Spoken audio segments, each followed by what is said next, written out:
barroco. O que será o barroco? Por mais de 3 séculos, o barroco cobriu com suas manifestações toda a Europa e América Latina. Nessas grandes áreas geográficas, era de se esperar que as formas de expressão artística fossem muito diversificadas.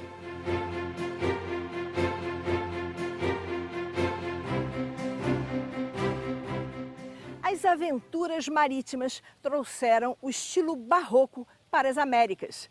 O barroco da América Espanhola, barroco português.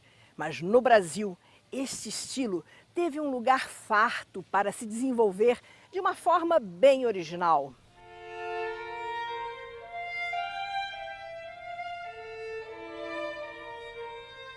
Com a descoberta do ouro nas Minas Gerais em 1670, esta arte ganhou todo o esplendor e pôde se desenvolver de forma esplêndida, numa região riquíssima, de onde se extraiu a maior quantidade de ouro em todos os tempos, Vila Rica ou Ouro Preto.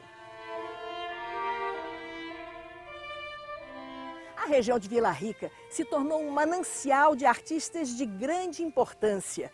As maiores expressões do barroco brasileiro foram, sem dúvida, Mestre Ataíde e o gênio, o grande Aleijadinho.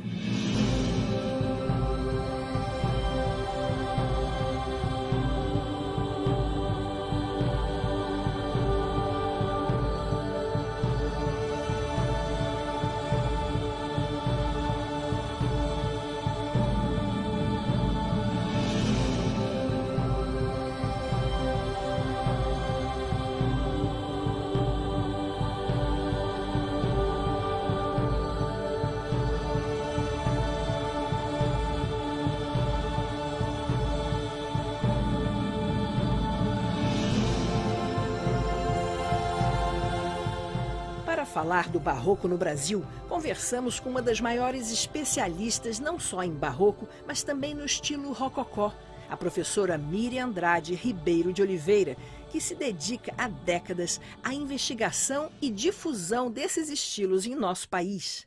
Miriam, eu queria que a gente voltasse um pouco no tempo e falasse dessa influência do barroco e do rococó, né, lá da Europa, aqui no Brasil.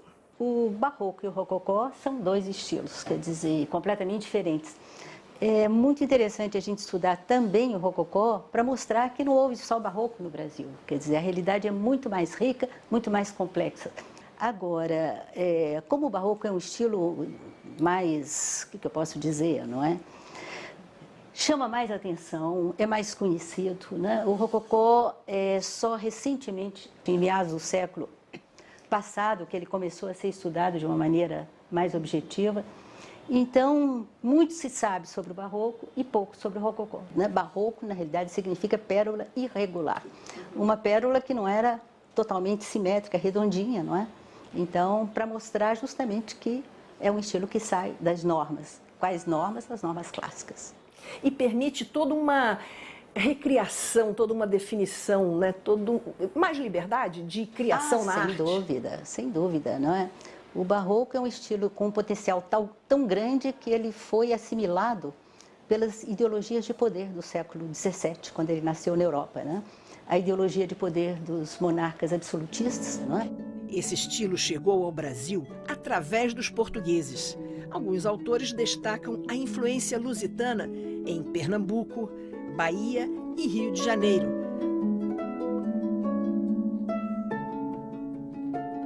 Eu queria que você falasse da diferença entre esses dois estilos, o barroco e o rococó. O rococó é um estilo pouco conhecido, ao oposto do barroco, né? As pessoas geralmente acham que no Brasil só houve barroco. E eu passei uma boa parte da minha vida estudando o rococó e mostrar que os dois coexistiram em muitas regiões do Brasil e que o rococó é, no mínimo, tão importante quanto o barroco. Tanto o barroco quanto o rococó são estilos caros, né? Com muito ouro, muito ornato, não é? Muita decoração. O barroco é um estilo italiano, que nasceu na Itália, no século XVII. O rococó é um estilo francês, que nasceu na França, no século XVIII. Países diferentes, séculos diferentes e contextos históricos diferentes, não é? O contexto histórico do Barroco são as monarquias absolutistas e a Igreja da Contra-Reforma. O contexto histórico do Rococó é o Iluminismo. O Barroco nasceu num contexto muito mais de Igreja da Contra-Reforma, não é? De monarquia absolutista, etc. O Rococó já é um produto do Iluminismo, embora, na realidade, ele não vai expressar os ideais do Iluminismo. Mas o Rococó é quase, a gente poderia dizer, é uma arte não ideológica que nasceu no ambiente daqueles castelos franceses do século XVIII, com um único objetivo, que era tornar a vida cotidiana mais agradável.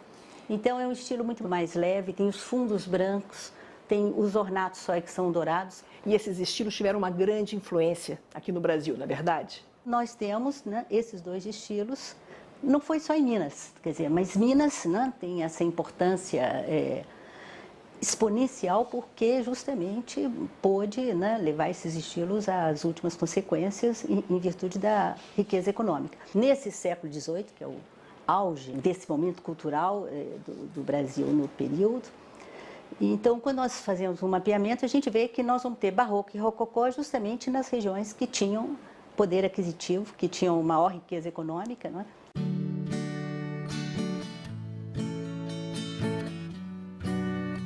A descoberta de grandes quantidades de ouro promoveu transformações radicais na sociedade do interior de Minas Gerais. Os arraiais e as vilas começaram a surgir por toda parte, literalmente montadas na maior riqueza que o Brasil produziu até então. Centenas, milhares de toneladas de ouro de 23 quilates. Para alguns autores, o barroco mineiro é um novo estilo, redefinido, recriado. Eu queria que você falasse do chamado barroco mineiro. Isso aí é um assunto um pouco complicado, porque essa expressão barroco mineiro foi criada pelos modernistas lá nos anos 20, que estavam procurando uma identidade nacional para o barroco, como eles estavam procurando uma identidade nacional para a arte moderna, não é? E, bom, foi uma caravana paulista que sai de São Paulo, vem a Minas, e como chega Ouro Preto, começa, não é, a ver essas igrejas do Rococó, leves, claras, diferentes. E, na época, o Rococó ainda não era definido como estilo independente. Então, né, chamaram aquilo de criação nacional, o que, na realidade, não é bem o caso. Quer dizer, não é barroco, é um outro estilo, não é? E tem que ser estudado dentro das características dele. Em Minas, talvez por conta da posição geográfica, essa arte foi se recriando, né? Inovando, e também foram surgindo novos artistas. Isso aí não resta dúvida, né? Quer dizer, tanto o barroco quanto o rococó, quando vêm lá da Europa, via Portugal, lógico, não é? Eles vão sofrer diferenças em virtude, né, da situação social das pessoas, em virtude da latitude, em virtude do clima, não é? Uma coisa é essas caravelas chegarem às cidades litorâneas, outra coisa é chegar a Minas, não é? Mais 400 quilômetros em lombo de burro, né? A localização geográfica de Minas Gerais, as longas distâncias a serem percorridas pelas caravanas desde o litoral até Vila Rica, levaram a adaptações de materiais. Se Minas não fosse no interior e sim no litoral, nós não teríamos a pedra-sabão, não teríamos essas igrejas tão típicas, né? Porque, na realidade, essas decorações que vinham de Lisboa eram totalmente... eram como as igrejas de Lisboa, né? Ao passo que essas em pedra-sabão feitas em Minas já tem alguma coisa mais específica da região. Com a riqueza do ouro veio a riqueza cultural. Aqui, em Vila Rica, floresceu um ambiente acolhedor para as artes.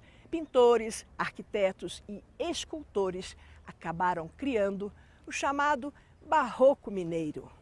Milton Teixeira teve com a professora Miriam sua formação acadêmica. Ele comenta o vigor das artes em Minas Gerais desde o início do século XVIII. Ouro Preto é um caso único no mundo, no que tange às artes. Em alguns países, para você formar uma cultura artística leva 500 anos. Ouro Preto levou 50 mal contados. É verdade, seja dita, veio muita influência de fora, mas esse amálgama se deu de maneira muito feliz e rápida naquele ambiente. O ouro dinamizava as relações, derrubava barreiras, estimulava experiências. Os pequenos arraiais foram nascendo no fundo dos vales, junto aos leitos dos rios, onde eram encontradas as pepitas de ouro com muita facilidade. Com o esgotamento do chamado ouro de aluvião, começaram a ser cavadas nas colinas minas para achar os veios de ouro dentro da rocha. E o metal precioso financiava cada vez mais as obras de arte sacra da região, seguindo o estilo barroco. Vila Rica era a Vila Rica onde estava o ouro. Mariana, construíram-se prédios portentosos, até o Aleijadinho andou por lá, não fez grande coisa não, mas fez. Extraiu-se muito, muito ouro de Minas. Nunca se vai saber a quantia correta. Hoje Ouro Preto tem 10 grandes igrejas, umas 20 capelas, provavelmente na época deveria ter umas 60, 70 erguidas aqui e ali pela devoção. O mapa de Minas Gerais da época mostra o surgimento dessas igrejas em vilas no caminho percorrido pelo ouro. E todas essas cidades históricas mineiras guardam até hoje tesouros arquitetônicos barrocos. Além de Ouro Preto, Mariana e Congonhas, o barroco está presente em São João del Rei, Sabará, Diamantina e Tiradentes.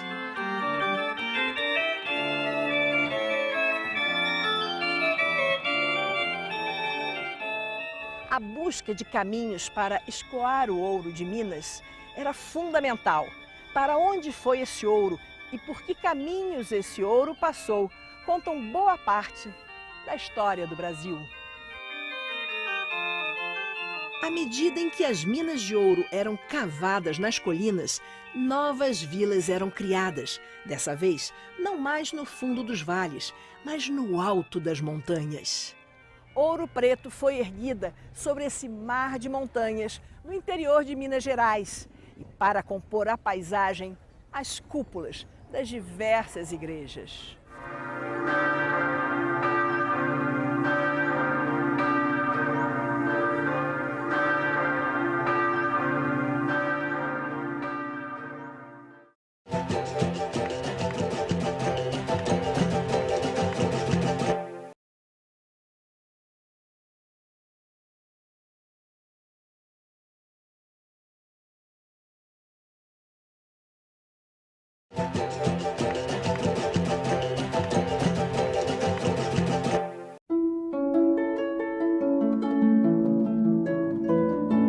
Enquanto na Europa o estilo barroco já entrava em declínio, no Brasil estava no auge, evoluindo para formas novas, principalmente em Minas Gerais. E foi em Minas que surgiu Aleijadinho, nosso gênio do estilo barroco.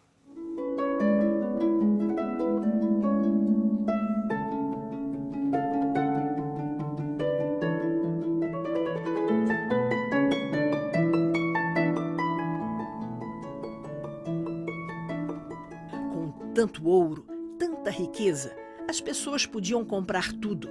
As vilas de Minas Gerais importaram grandes mestres portugueses, como o arquiteto Manuel Francisco Lisboa.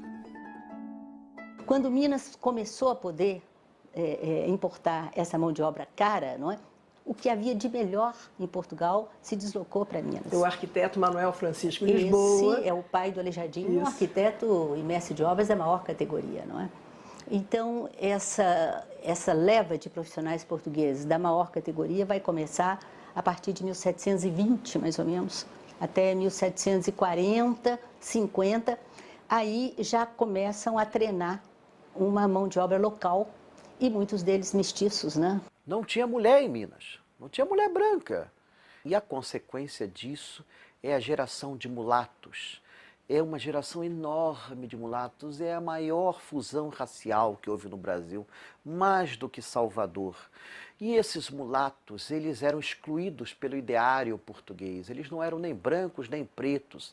Eles eram uma raça que não estava nos livros, não estava na Bíblia. O que é isso? O que Darcy Ribeiro fala muito bem daquela ninguém-dade, né? Exato, eles eram exatamente essa ninguém-dade. Eles não estavam inseridos em nada. Então eles podiam realizar atividades que eram vetadas ao negro e que o branco jamais executaria. O senhor branco tinha a função de ter ideias, o mulato podia ter ideias e executá-las. Daí a boa parte dos artistas coloniais, com raras e honrosas exceções, como Mestre Ataíde, quase todos foram mulatos. Eles tinham essa mobilidade social, eles tinham essa liberdade, entre aspas, numa sociedade das mais tacanhas. O interior de Minas se transformou em um caldeirão de artistas de grande importância na arte mundial. Importantes expressões do estilo barroco, como Mestre Ataíde e o grande Aleijadinho. Bom, e de repente essa região de Vila Rica, né, vê surgir um mulato, filho de português, que é o nosso Aleijadinho, das maiores expressões da arte barroca do mundo inteiro, né? Bom, o Aleijadinho é hors concours, foi um artista genial, não é? Antônio Francisco Lisboa não nasceu doente, foi só por volta de 40 anos que ele vai adoecer.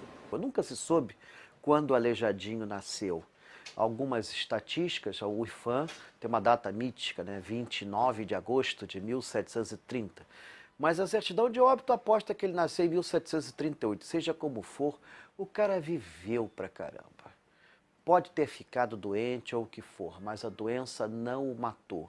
Ajudou-o, pelo contrário, a se concentrar na sua arte. Dizem que ele... E conseguir a perfeição, né? Sim, ele era extremamente criativo, ele fugia de modelos tradicionais, ele pegava os capitéis das colunas, como ele fez em Sabará, e os abria, fazia colunas gordas, colunas grávidas, coisa que não existia no ideário greco-romano. Aleijadinho foi o poeta da pedra. Numa época em que todos apreciavam a beleza maior do ouro, Aleijadinho criou preciosidades em pedra-sabão.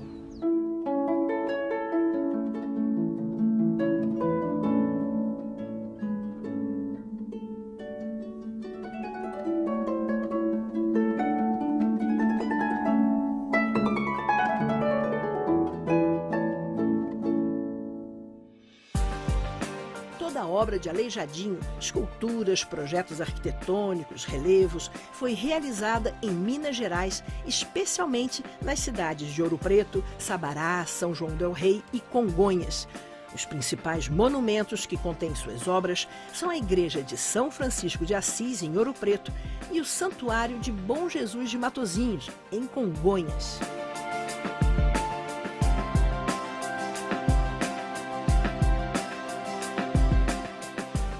Ele não foi tão autodidata quanto se diz, não é? Ele teve excelentes mestres portugueses, não é? O próprio pai. Ele aprendeu com outros artistas do período.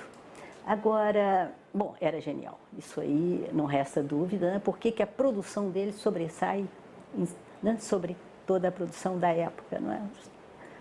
Esse algo mais, não é, que os verdadeiros gênios têm, essa capacidade de recriar, não é, dentro de um contexto, dentro daquilo que ele tinha aprendido. E pronto. Ousadia, porque ele se destaca, né? E a ousadia é muito importante no ato de criação, não é verdade? Sem dúvida, sem dúvida. As figuras de Aleijadinho têm uma expressão bem forte, original. A doença que o artista contraiu aos 40 anos e que o deformou foi, para alguns autores, um fator que dinamizou sua produção. Eu estou convencida que a doença foi um fator positivo na arte do Aleijadinho, porque até cerca de 40 anos, que foi quando ele começa a adoecer, ele nasceu na mais perfeita saúde, ele pouco produziu. Os primeiros sintomas da doença aparecem, e quanto mais ele vai piorando, mais ele produz. Como se tivesse assim uma urgência, não é? Sabendo que, né, não ia ter a vida inteira, não é como a gente pode pensar. Aliás, ele viveu bastante, viveu 76 anos, com doença e tudo, né? E aí... E produziu muitas obras. E as mais sublimes são essas do período da doença. Todo o conjunto de Congonhas já é no estágio avançado da doença. Nessas capelas estão 64 esculturas de madeira em tamanho real que Aleijadinho produziu dos passos da Paixão de Cristo. Mas a expressão daquele Cristo, aqueles olhos, porque os olhos de Aleijadinho, um olho puxado, nariz afilado... Isso é na terceira fase do estilo dele, né? O Aleijadinho, enquanto escultor de imagens, ele passa por 3 períodos, né? Período de juventude, depois maturidade e o terceiro período, que é justamente que ele vai produzir essas obras-primas. Ele chega a esse goticismo, mas pelo barroco, pelo expressionismo. Ele era, antes de mais nada, um expressionista. Muita gente gosta de falar uma besteira muito comum, que ele deformava as figuras porque ele era um ser deformado.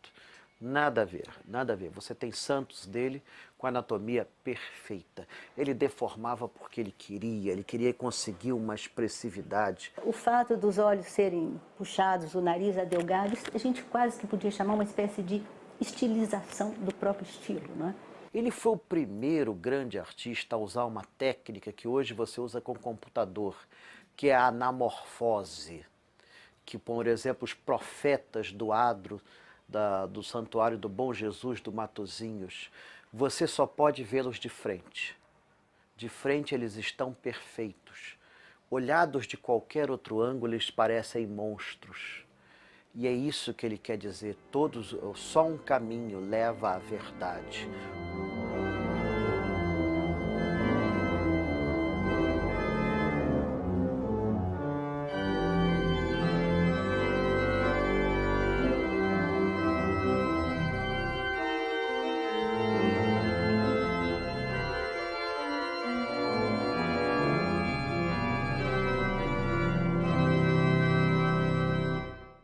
E esse barroco mineiro, do qual Aleijadinho é o mestre maior e mais conhecido, sem dúvida nenhuma foi um ponto fundamental para a elevação de Ouro Preto à categoria de patrimônio. Não tenha dúvidas, numa época, no final do século do XVIII, o mundo estava se destruindo em guerras, destruição, a arte praticamente tinha chegado à esterilidade.